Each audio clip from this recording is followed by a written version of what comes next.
Good morning. It is beautiful and peaceful and amazing. The water is really low, so it looks a lot more like a river today. So we're going to continue. Let's see, where are we at? Chapter 6. Wild. I was a different person. I'd left the little church girl back in LA. I wasn't given time to mourn the loss of Mama, and I think those feelings got stuffed somewhere else. Into restlessness, rebellion. Back then, if you'd asked me if I was unhappy or angry, I would have looked at you like you were nuts. I didn't think, didn't analyze, didn't consider my situation. I just was, and stayed that way for a long time to come. Round the corner from Reverend Wilson's rooming house in the Fillmore lived Sugar Pie DeSanto, whose real name was Umpelia Ballington. She was my age, a gorgeous 4'11" dynamo with a Filipino father, a black Philadelphia mother with a Puerto Rican temper, and 10 brothers and sisters.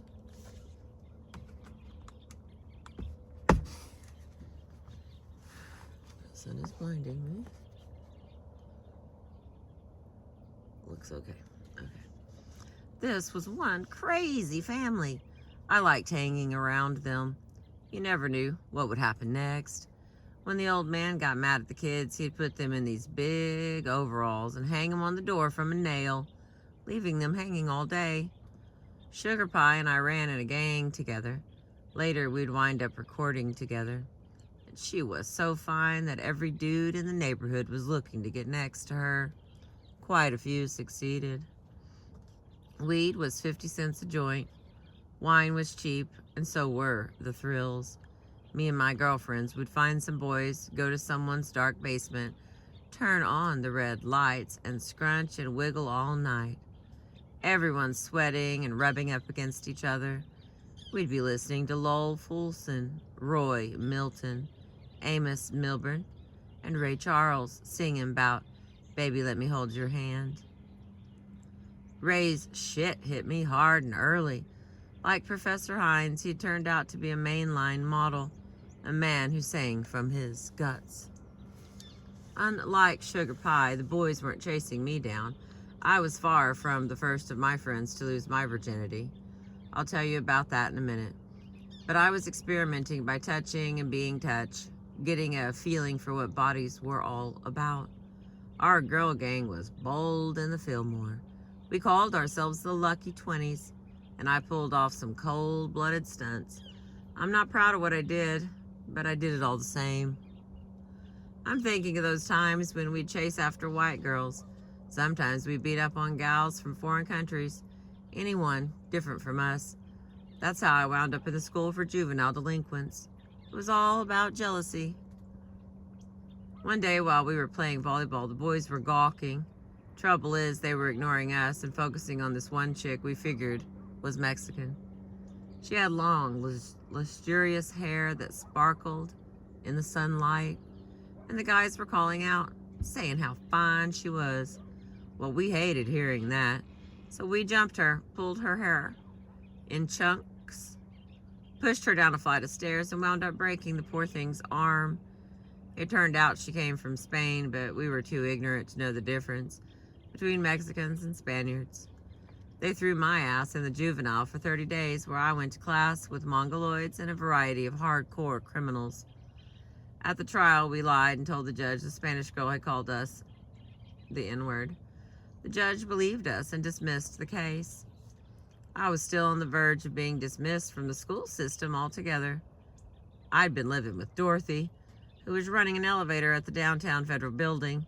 Turned out, though, she had lied on her job application, swearing she had never been arrested. They checked the records and threw her in jail for perjury. So, it was back to Uncle Frank and Aunt Mary's. I knew about Dorothy's previous arrest. I'd been there when it happened. I was 13. Dorothy took me and a girlfriend of mine to Fresno, where she checked us into a motel. She went out saying she had people to see. Miss Hip on another mystery trip. In the middle of the night, there was a banging on the door. I looked over and saw Dorothy wasn't back. The knocking got louder, and then suddenly the door busted open. I was petrified. Turned out to be the sheriff and 3 deputies. "Which one of you is James Etta?" he asked. "Me?" "Well, get dressed. We're taking you down to the station. We've booked your mother for being in a house of prostitution." Later, Dorothy told me she was just there to buy weed. I don't know why Dorothy gave the cops my name. Maybe she was hoping I'd have some money to bail her out. I didn't. It was Uncle Frank who did the bailing. Uncle Frank, who was always there. Come rain or shine, I was always secretly in love with Uncle Frank. At Uncle Frank's, I found small consolation. Of course, there was good food and clean sheets, but there was also Aunt Mary. She was a trip. Take the episode of my first period. Now, this is surely one of the most sensitive moments in the life of a woman child. Back in LA, I remember a girlfriend showing me her bloody panties with pride. I was amazed and couldn't wait to have my own period. Didn't happen, though, until San Francisco. And when I told Aunt Mary, she reacted strangely.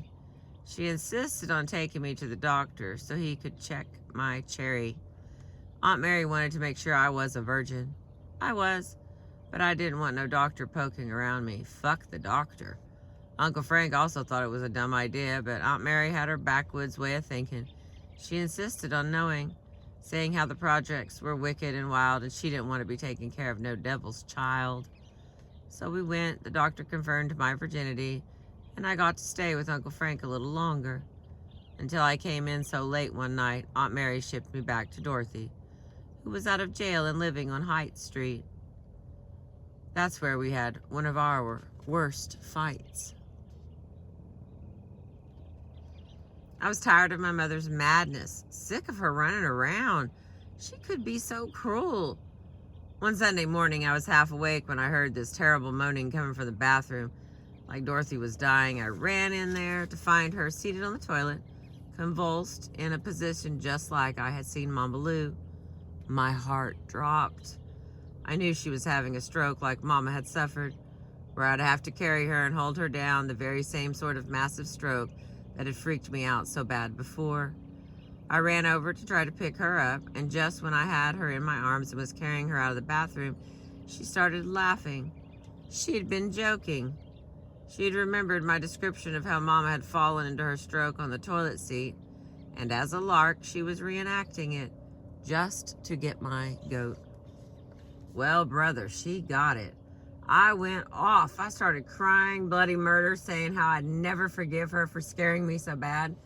Excuse me. Well, she got so mad at me calling her name, she pulled a butcher knife and pointed it at my throat. I thought she was going to kill me, but by then I was as big as her and a lot stronger. I wrestled the knife away without cutting either of us. At the height of her anger, she was yelling, "Your real father was a rapist and a killer, and you're nothing but his bad seed." Disgusted, I ran out and didn't come back till 5 the next morning. Dorothy convinced Uncle Frank to give me a whipping for being so late. "I hate to do it," he said, "because it hurts me more than you." But he did it anyway. Dorothy had power over people. I no longer wanted anything to do with my mother, Uncle Frank, Aunt Mary, or any other family members. This is when I started getting close to the Mitchells, 2 sisters and their super fine brother.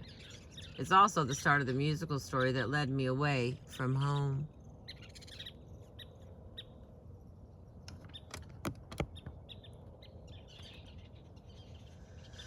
I met Jean Mitchell at the recreation center at Army and 3rd in the projects by Uncle Frank's apartment. That's where we'd have dances. Jean stayed in another group of projects built by the Navy up in South Basin. She, her sister Abyssinia, and their brother Alfonso all lived together. There was no mother or father. They came from New Orleans and were light-skinned, Creole-looking people. Jean was my age. Alfonso, known as Fonz, and Abyssinia, known as Abby, were 8 or 9 years old. Older. 8 or 9 years older. Jean and I started singing together at the rec center. Soon Abby joined in, and just like that, we became the Creolettes. We were project girls imitating the young rhythm and blues of the time. But we were also deep into jazz. West Coast jazz was all the rage, and we dug Jerry Mulligan and Dave Brubeck and Shorty Rogers. To me, Chet Baker looked like James Dean and was the coolest thing this side of Miles Davis. Naturally, we knew about Miles, and being from Los Angeles, I had heard Dexter Gordon and Charles Mingus. Modern jazz was in my blood. Mainly, though, we were intrigued with vocal harmony. We developed a tight three-way blend, imitating groups like the Spaniels, the Swallows, the Chords, who had Shaboom before the crew cuts, and the Spiders, who had Beside You. We studied the Moonglows, Sonny, Till, and the Orioles, all the hippest doo-woppers. We also listened to the McGuire sisters, white girls who copied black songs, and white boys like the Hi-Lows and 4 freshmen. The freshmen were especially slick. They sang like instruments, and soon we learned to do the same, even down to the trumpet trills and shakes. Me and the Mitchells had so much in common that I wound up moving in with them. It was during one of those times when Dorothy was in jail and I was on the outs with Aunt Mary. Beyond singing together, I also ran in their gang, the Lucky 20s from the Fillmore. We're considered a more cityfied gang.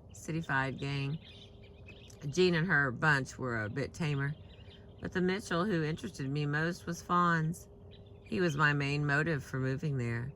I was dying to get next to him. The boy was extra cool. He controlled a gang called the Good Rockers that operated on the outskirts of town. He was also a piano player who fashioned himself after Horace Silver or Hampton Hawes. He wanted to be like Thelonious Monk, an out there on the edge player, but he wasn't as good as he thought he was. When it came to looks, though, he was even better.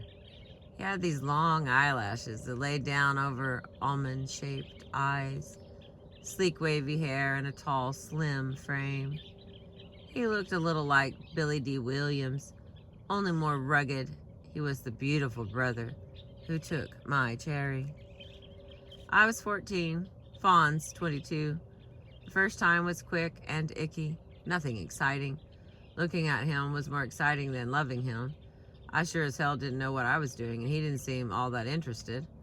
I knew he would never respect me as his girlfriend. I was just a chubby gang chick with a black-purple lipstick and a big old ponytail. Even if he didn't have the greatest jazz chops on piano, he was still a powerful cat in the gang circles. Way too suave to mess with me. We got it on 2 or 3 more times, but that was it. Turned out to be a little sister big brother thing, never a full-blown romance. I was certainly looking for romance. When the soldiers started coming back from the Korean War, they'd announce over the radio that some of the wounded guys wanted to meet young girls. All right, me and my girlfriend ran down to see the soldiers at the Letterman's Military Hospital in Presidio. The idea was to bring them a pack of cigarettes or a Coca-Cola, just to be their friend. The thought of romance, though, was definitely in the air. It was a novel way of catching a blind date. When we arrived, each girl was given the name of a guy she could go off and talk to. My soldier was James Carter. When he came out, I immediately saw that he was gorgeous. Handsome face and strong, striking eyes, and that he was sitting in a wheelchair, a blanket over his lap. He had no legs. Funny, but I didn't mind. I liked him. He was 19 and a nice cat. I went back several times just to socialize, to hear about the war and keep him company. I even tattooed his initials on my forearm. That JC is still there today. Back then, just like today, gang girls were tattooing each other. After a few months, James and I drifted off in different directions. But it was sweet while it lasted. Maybe one of the sweetest moments of my teenage years. Meanwhile, music was still happening hot and heavy. The Creolettes were getting to be a pretty popular girl group around town. and we were winning amateur shows and drawing good crowds. We'd tighten up our harmony, figured out a few stage moves, and put on a halfway decent 20-minute set, gaining confidence. Around that time, Hank Ballard and the Midnighters had a smash with Work With Me, Annie. What Louis Jordan was to the 40s, Hank was to the 50s. He had the clever words and the funky grooves. Hank got you dancing. He'd wind up writing the hoochie coochie coo, inventing the twist, and inspiring James Brown. His Work With Me, Annie was a little lewd and a lot of fun. Work, of course, was a code word for screw. All the kids were crazy for that tune, a nasty jam for grinding. Some of the parents wouldn't even let us play the record at home, which naturally made us play it even more. Well, one afternoon the Creolettes were singing at a record hop when who should show up but Hank and all his superfine Midnighters. We were thrilled. When they heard us sing, they said something encouraging, and man, that's all we needed to hear. When they sang Work With Me, Annie, the place went wild. Next day, the song was still on my mind. Answer songs were big back then, and it occurred to me, why not answer Hank's hit? I liked doing spunky shit. So I wrote Roll With Me, Henry, a pushy little jive-ass reply to Hank. The girls and I worked it up and put it on our repertoire. Didn't think nothing about it till the next week when Hank and his Midnighters showed up at our sock hop for the second time. We couldn't wait to sing our spicy song right in their faces. What do you think? We wanted to know. Cool, said Hank. Abby was a groupie, and the Midnighters were legendary ladies' men. So you can see how anxious she was to hook up with Hank's boys. Jean and I were wannabe groupies. At 23, Abby was sure enough ready to rock, while at 14, we were girls wanting to look like ladies. Abby was on the prowl. That's why she slipped into the Prima Line ballroom a few weeks later to catch the Johnny Otis show. Didn't know it then, but that was the night that changed my life. Here's some dialogue. Jean and I were back in the projects when the phone rang. Abby was all aflutter. Y'all gotta come down here to the Prima Line ballroom and meet Johnny, she said.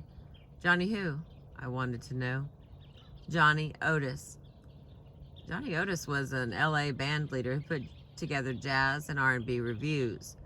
He played vibes and pianos and featured different singers. He was also a songwriter and promoter. I've been telling Johnny all about us, Abby went on. He wants to hear the Creolettes. I knew Abby went to the dance because she wanted to meet Johnny Otis and his sexy stacked drummer, Kansas City Belle, but I didn't know she was going to promote us. They'll never let us in there, I said. We're underage. I'll tell Johnny. He will take care of it. Right, I said sarcastically as I hung up the phone and went to sleep. An hour later, the phone woke me up. Abby again. What now? I wanted to know. I'm at the Manor Plaza Hotel. Johnny Otis wants you and Jean to come down here and sing for him. Abby was insisting. If he wants us down at the hotel, I said, it sure as hell isn't to hear us sing. I figured Johnny and the boys in his band were thinking, yeah, let's get a couple of young chicks. Next thing I knew, Johnny Otis was on the line. Now, no one talks like Johnny Otis. He's got this deep, molasses, honey-dripping DJ voice. It's a jive-time jazz man's voice, but it's also sincere and filled with wisdom. I understand you girls can sing, he said. I'd love to hear you. Man, it's 2 in the morning, I shot back. How are we supposed to get down there? The buses aren't even running. Catch a cab, suggested Johnny. We don't have the money for a cab. I'll meet you at the curb and pay for it myself. That is what happened. I was leery, but I was also excited. When we arrived, Johnny Otis was right there, smiling. Now, Johnny Otis is a very tall, handsome Greek man with black wavy hair, a big mustache, and trimmed beard. He looked like a slick cat, but he also exhibited good manners from the get-go. From his phone voice, I had figured he was black. For years, many people believed Johnny was black, not only because of his swarthy skin tone, but because he talked, walked, acted, played, and pushed black music so hard. Plus, he married a black woman, moved into the black community, and eventually became a gospel preacher of his own black church. When I first met Johnny, though, he was still into his sporting days. In his hotel room, the vibe was still nervous. Abby was there with Kansas City Belle. Johnny had his manager with him, Bardu Ali, who looked to be 75. Made me feel a little bit better. One of the musicians, though, was running around in his boxer shorts. "Hey, man," Johnny told him, "go put some pants on." By now, you know I didn't like singing on demand, and this was no exception. I clammed up. I felt self-conscious and stupid, and maybe a little scared. Anyway, I wouldn't sing. "What can I do to make you more comfortable?" asked Johnny. "Would you like a soda?" "Come on, James Etta," said Abby. "You're acting like a baby." "Well, I just don't want to sing," I said. After a lot more coaxing, I compromised. I'd said I'd sing, but only in the bathroom. I know that sounds stupid, but everyone sounds good singing in the bathroom. Tile makes for great acoustics. So I went in there and sat on the edge of the tub while Abby and Jean stayed in the bedroom, standing close to the bathroom door. We decided to do our jazz harmony number, the ones that really showed off our voices. We sang "How Deep is the Ocean," "Street of Dreams," and "For All We Know." When we were through, total silence. Finally, Johnny Otis said, "Wow, did you hear that little girl sing?" I came out of the bathroom smiling. "That's terrific," he said.